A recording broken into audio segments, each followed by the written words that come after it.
Muhammad Dimyati atau dikenal dengan Abuya Dimyati adalah sosok yang karismatik. Beliau dikenal sebagai pengamal tarekat Saziliyah dan melahirkan banyak santri berkelas.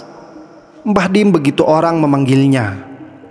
Muhammad bin Dimyati bin Syekh Muhammad Amin dikenal sebagai ulama yang sangat karismatik. Muridnya ribuan dan tersebar hingga mancanegara. Abuya Dimyati orang Jakarta biasa menyapanya. Dikenal sebagai sosok yang sederhana dan tidak kenal menyerah. Hampir seluruh kehidupannya didedikasikan untuk ilmu dan dakwah. Menelusuri kehidupan ulama Banten ini seperti melihat warna-warni dunia sufistik. Perjalanan spiritualnya dengan beberapa guru seperti Kiai Dalhar Watucongol. Perjuangannya yang patut diteladani bagi masyarakat Pandeglang, Provinsi Banten. Mbah Dim sosok sepuh yang sulit tergantikan. Lahir sekitar tahun 1919, dikenal pribadi bersahaja dan penganut tarekat yang disegani. Abuya Dimyati juga kesohor sebagai guru pesantren dan penganjur ajaran Ahlus Sunnah wal Jamaah. Pondoknya di Cidahu, Pandeglang, Banten tidak pernah sepi dari para tamu maupun pencari ilmu. Bahkan menjadi tempat rujukan santri, pejabat hingga kiai. Semasa hidupnya, Abuya Dimyati dikenal sebagai gurunya dari para guru dan kiainya dari para kiai. Masyarakat Banten menjuluki beliau juga sebagai pakunya daerah Banten. Abuya Dimyati dikenal sosok ulama yang mumpuni, bukan saja mengajarkan ilmu syariah, tetapi juga menjalankan kehidupan dengan pendekatan tasawuf. Abuya dikenal sebagai penganut tarekat Naksabandiyah Qadiriyah. Tidak salah kalau sampai sekarang telah mempunyai ribuan murid. Mereka tersebar di seluruh penjuru tanah air bahkan luar negeri. Sewaktu masih hidup, pesantrennya tidak pernah sepi dari kegiatan mengaji. Bahkan Mbah Dim mempunyai majelis khusus yang namanya Majelis Seng. Hal ini dijuluki seperti ini karena tiap dinding dari tempat pengajian sebagian besar terbuat dari seng. Di tempat ini pula Abuya Dimyati menerima tamu-tamu penting seperti pejabat pemerintah maupun para petinggi negeri. Majelis seng inilah yang kemudian dipakainya untuk pengajian sehari-hari semenjak kebakaran hingga sampai wafatnya. Lahir dari pasangan Haji Amin dan Hajah Ruqoyah, sejak kecil memang sudah menampakkan kecerdasannya dan kesolihannya. Beliau belajar dari satu pesantren ke pesantren seperti pesantren Cadasari, Kadu Peseng Pandeglang, kemudian ke pesantren di Pelamunan hingga Pleret Cirebon. Abuya berguru pada ulama-ulama sepuh di tanah Jawa, di antaranya Abuya Abdul Halim, Abuya Mukri Abdul Hamid, Mama Ahmad Bakri atau Mama Sempur, Mbah Dalhar Watucongol, Mbah Nawawi Jejeran Jogja, Mbah Khojin Bendo Pare, Mbah Baidowi Lasem, Mbah Rukyat Kaliwungu, dan masih banyak lainnya. Kesemua guru-guru beliau bermuara pada Syekh Nawawi Al-Bantani. Kata Abuya, para kiai sepuh tersebut adalah memiliki kriteria kekhalifahan atau mursyid yang sempurna. Setelah Abuya berguru, tak lama kemudian para kiai sepuh wafat. Ketika mondok di Watucongol, Abuya sudah diminta untuk mengajar oleh Mbah Dalhar. Satu kisah unik ketika Abuya datang pertama ke Watucongol. Mbah Dalhar memberi kabar kepada santri-santri, besok akan datang kitab banyak. Dan hal ini terbukti mulai saat masih mondok di Watucongol sampai di tempat beliau mondok lainnya, hingga sampai Abuya menetap. Beliau banyak mengajar dan mengorek kitab-kitab. Di Pondok Bendo Pare, Abuya lebih dikenal dengan sebutan Mbah Dim Banten karena kewiroiannya. Di setiap pesantren yang disinggahinya selalu ada peningkatan santri mengaji. Saking pentingnya ngaji dan belajar, suatu hal yang sering disampaikan dan diingatkan Mbah Dim adalah jangan sampai ngaji ditinggalkan karena kesibukan lain atau karena umur. Pesan ini sering diulang-ulang seolah-olah Mbah Dim ingin memberikan tekanan khusus, jangan sampai ngaji ditinggal meskipun dunia runtuh 1000 kali. Di balik kemasyhuran nama Abuya, beliau adalah orang yang sederhana dan bersahaja. Kalau melihat wajah beliau terasa ada perasaan adem dan tentram di hati orang yang melihatnya. Abuya Dimyati menempuh jalan spiritual yang unik. Beliau secara tegas menyeru, "Thariqah aing mah ngaji." Sebab tinggi rendahnya derajat keulamaan seseorang bisa dilihat dari bagaimana ia memberi penghargaan terhadap ilmu. Sebagaimana yang termaktub dalam surat Al-Mujadilah ayat 11, bahwa Allah akan meninggalkan orang-orang yang beriman dan orang-orang yang diberi ilmu pengetahuan. Dipertegas lagi dalam hadis Nabi, "Al-ulama'u warasatul anbiya." Para ulama adalah pewaris para nabi. Ngaji sebagai sarana pewarisan ilmu. Melalui ngaji, sunnah dan keteladanan Nabi diajarkan. Melalui ngaji, tradisi para sahabat dan tabi'in diwariskan. Ahmad Munir berpendapat bahwa ilmu adalah suatu keistimewaan yang menjadikan manusia unggul atas makhluk lain guna menjalankan fungsi kekhalifahannya. Dibanding dengan ulama kebanyakan, Abuya Dimyati ini menempuh jalan spiritual yang unik. Dalam setiap menjalankan menuntut ilmu dari pesantren yang satu ke pesantren lainnya, selalu ada kegiatan Abuya mengaji dan mengajar. Hal ini pun diterapkan kepada santri.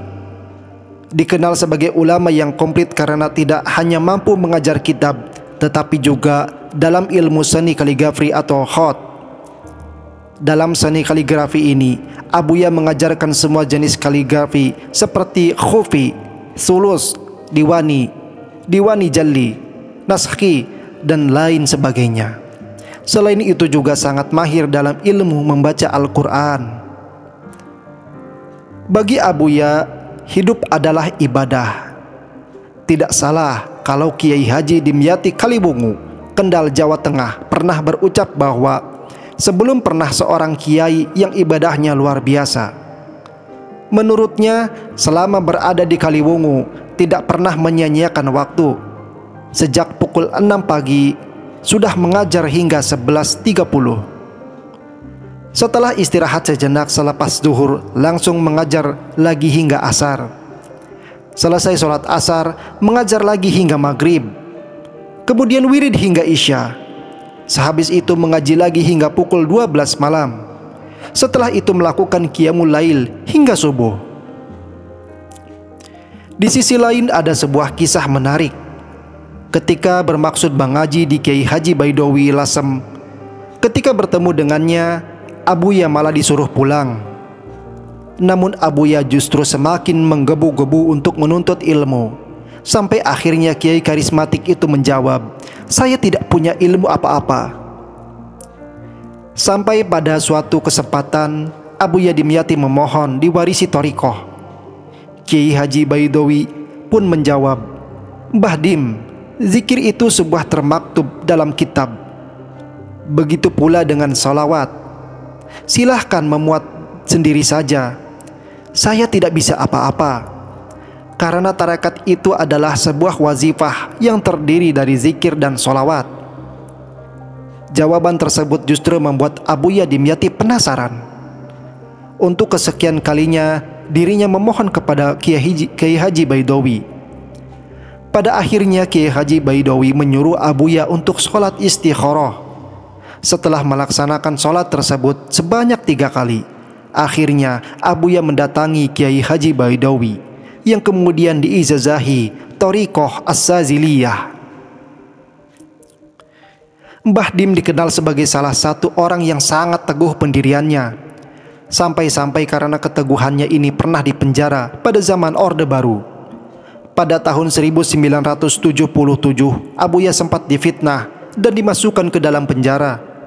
Hal ini disebabkan Abuya sangat berbeda prinsip dengan pemerintah ketika terjadi pemilu tahun tersebut. Abuya dituduh menghasut dan anti pemerintah. Abuya pun dijatuhi vonis selama 6 bulan. Namun 4 bulan kemudian Abuya keluar dari penjara. ada beberapa kitab yang dikarang oleh Abuya Dimyati. Di antaranya adalah Minhajul Istighfa. Kitab ini isinya menguraikan tentang hijib nasor dan hijib ikhfa yang dikarang pada tahun bulan Rajab 1379 atau 1959 Masehi. Kemudian kitab Asul Qadr yang di dalamnya khususiat sahabat-sahabat saat perang Badar. Tercatat pula kitab Rasnul Qadri, isinya menguraikan tentang hizib nasir.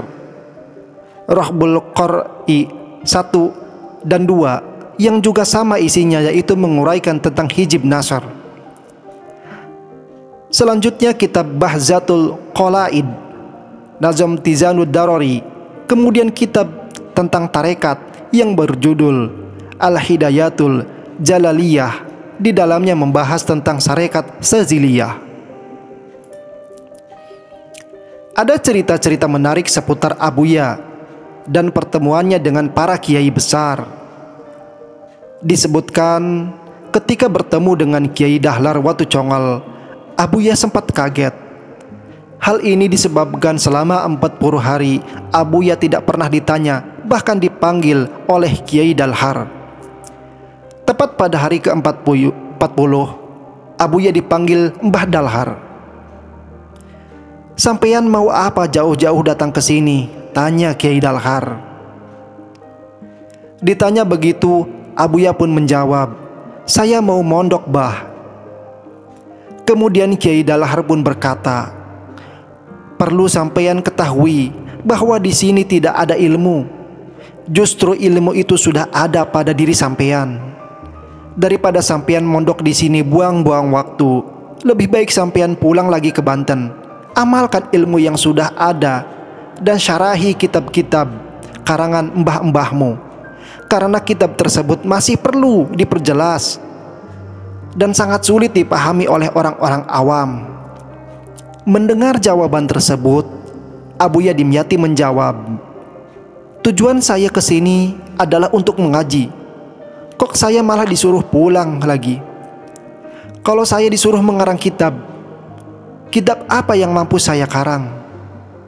Kemudian Kiai Dahlar memberi saran, "Baiklah, kalau sampeyan mau tetap di sini, saya mohon ajarkanlah ilmu sampeyan kepada santri-santri yang ada di sini, dan sampeyan jangan punya teman."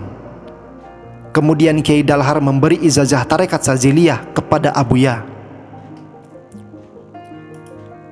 Salah satu cerita karomah yang diceritakan Gus Munir adalah di mana ada seorang kiai dari Jawa yang pergi ke makom Syekh Abdul Qadir Jailani di Irak.